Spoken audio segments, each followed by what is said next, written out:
Good morning. Welcome to another edition of Chopping It Up with Ramel. No notes, straight from the throat. Well, let's get right to it. In the NFL last night, kicking off Week 11. What a finish to the game last night. It looked like Carolina was going to come away with this with an easy win last night, but the Saints did make it interesting to close the gap to lose only by 23-20. But what a game for Carolina. I thought that Carolina chances of maybe a playoff was probably done.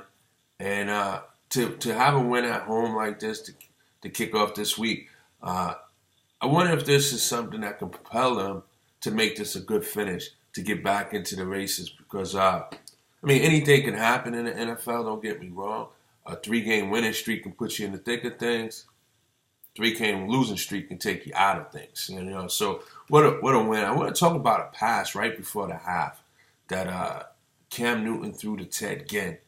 Man, it don't get much prettier than that, man. I mean, when you see passes like that, that was just a tremendous pass, great coverage. Ginn just made an outstanding catch and a sliding catch at that to stay in bounds. It was just tremendous throw, tremendous effort, and it came at it. It came after a bonehead play by one of the players on the Carolina Panthers for an unnecessary penalty on what was a blocked field goal that was turning into a touchdown.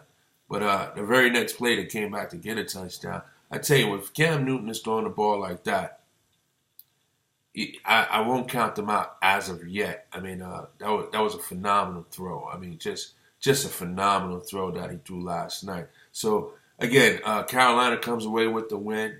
For what it's worth, they keep their playoff hopes alive. Again, if there's a team that can make a run, I won't count out a team that was 15-1 last season for making a run and making this interesting going down to the wire here. But we'll keep notice of that. This weekend, staying in the NFL, you're gonna have quite a few games that's gonna come up this weekend. That's gonna have some playoff implication. I'm looking at that Philly, Seattle, Green Bay, Washington. Those are gonna be some strong games that you gotta look out and watch for. Giants, they're gonna be hosting Chicago, so that's gonna be a playoff game for the Giants. They're in playoff mode, and to me, Dak is still playing for his job. No, despite what Tony Romo said, he's still playing for his job. So, look for a big moment from him or a big game from him at home as they host the Baltimore Ravens this weekend. I believe the Atlanta Falcons, they got a bye this weekend. Probably needed to regroup after the loss that they took from Philly last week, but we'll see how they respond going forward. But the NFL should be a very good couple of games this weekend because, like I said, playoff mode is now. Playoff mode is now.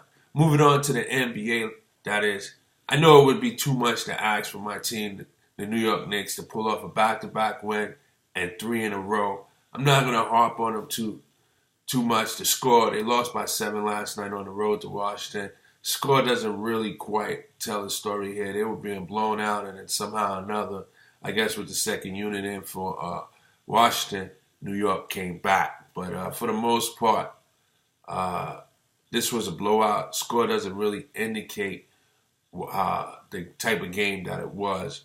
But needless to say, they competed to the very end and made it a respectable margin. But New York, you got to string three in a row there. I mean, literally, you have to string 3 in a row there. So I believe now they're 5-7. They're still flirting around at that 10th spot in the conference. Game out of the playoffs. I think Milwaukee is ahead of them. And Milwaukee, that's another story. They lost last night. This is a team that has a lot of talent, a lot of length, a lot of athleticism. They're missing their shooting guard in Chris Middleton, but they have 2 at just about every position.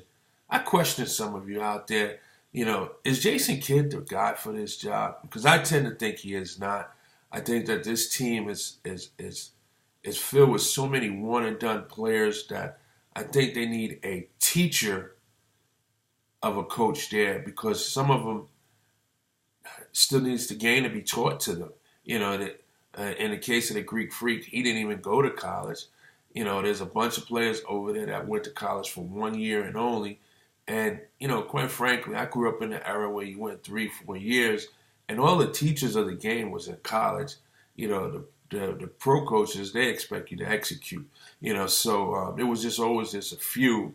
Doug Collins come to my mind, who was a teacher of the game. And I look at that team, and I'm not saying Doug Collins needs to come down from the booth, but they need a coach, someone like that, a Doug Collins, maybe a Mark Jackson, who's a teacher of the game, and because they need the game to be taught to them before you can have someone to come out there and try to win with them. And I just question if Jason Kidd is the coach for him. He can't seem to keep a point guard. He seems to be hard on point guards, maybe because he was a successful point guard. But I don't know if Jason Kidd is the right guy. Remember when Jason Kidd was in Brooklyn, he had more antics than he had coaching ability. And I think he got bailed out because he had a veteran squad there with the Kevin Garnett's, the Paul Pierces, and the Joe Johnson. But I don't like what's going on over there. I think they need a teacher of the game. There's too much talent over there. Milwaukee should be a factor going forward. We'll keep an eye on them. I think they missed the playoffs simply because of Jason Kidd. But we'll see what happens going further there. That's something to look out. But in another note, Minnesota, they are continuing their winning ways. They blew out Philly last night. And what's impressive about that is because Minnesota is not there yet, but they're definitely on a higher level than Philadelphia. And I like the fact that they just went in there and they didn't play around with this team. They went in there like they were the veteran team, like they were the superior team, and just stomped all over them. And that was pretty impressive.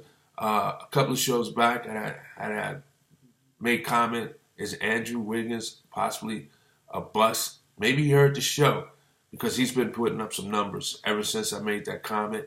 Again, he had 35 points last night. And I think that this is his year to step out and show that he was the number one pick. This is the year that he steps out and show that, possibly maybe Cleveland gave up on him too soon. Although the results of the trade netted 2 trips to the finals and of course winning one. But could they have won with Wiggins opposed to Kevin Love? Many seem to think so. I believe so. I think that Andrew Wiggins is poised to take it to the next level.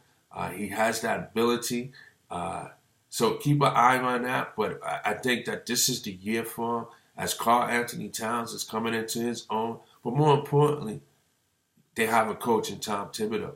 And with Tibbs there, at first, when they hired him, I was like, yeah, this is a great move. Tibbs, his record speaks for himself. In Chicago, he was the reason why Boston won that championship when he was on the sidelines with Doc because he brought the defense, he brought the intensity. But I as the season started, I was wondering if he was the guy for the job because I was beginning to think maybe he would be too demanding on these young guys. And, sometimes the younger guys can be a little bit sensitive, and also like Milwaukee, there's a bunch of one and dones on this team as well. And you thought maybe they needed a teacher. But as I'm seeing in the last recent games, I think they've got a 3-game winning streak.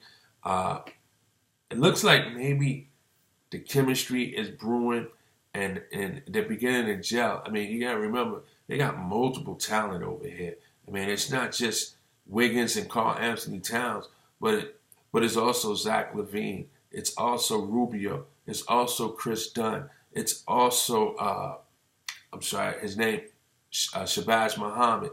There's a lot of talent over there, and I want to tell you something. With Dallas struggling, Memphis may be struggling, and there's 2 playoff spots open in my mind. It wouldn't surprise me if Minnesota, Utah, and the Lakers compete for those 2 spots because this Minnesota team, to me, is poised to be a factor towards the end of the season. I think they have enough goods to get it done over there, and they're a team to look out for. Moving right along, Houston, They continue to win. They beat a good win in Portland.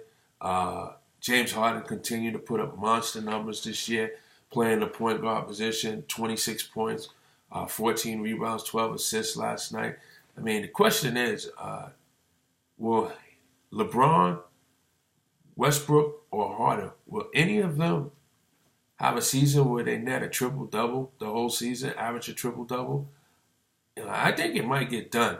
These guys is putting up numbers, or either it's just stats on steroids for now, but these guys are putting up numbers that it possibly can happen. It possibly can happen. So, we'll keep an eye on that. But again, Houston, I don't know, how long they can keep it up on this offensive end and get away without playing any real defense. But that's something to keep an eye on there. Moving on to the MLB, the MVP awards was announced yesterday, and Mark Trout of the Angels. This is interesting. The Angels was like a subpar 500 team, but he's won his second award before the age of 25. And then, of course, Chris Bryant of Chicago. I mean, it's only right and fitting that he gets the award. So those were your MVPs that was announced yesterday. And I'm excited about Saturday night, tomorrow night. I mean, a big fight coming up. You got Andre Ward and Bonecrusher. It should be a good one. And before I go, I'll be remiss. I know some of us, or most of us, didn't see it coming yesterday, man. But what an awful loss for Louisville yesterday to the hands of Houston. This might have some playoff implications down the line. They might just cost themselves an opportunity to get in. Or we'll keep an eye on that. But that was just a bad loss at a bad time right now. Kudos to Houston for going in there and doing their job. But that was one that Louisville and Lamar Jackson, Heisman hopeful, well, might as well say the Heisman winner. That's one that they wish they could have back and have a do-over. Well, that's going to do it for tonight. Today's show, today's Friday. You guys out there, man, I appreciate you tuning in and listening. But you guys have a safe weekend. And I'll see you guys back here in 24. Remember, chopping it up with Ramel. No notes. Straight from the throat. Peace and blessings.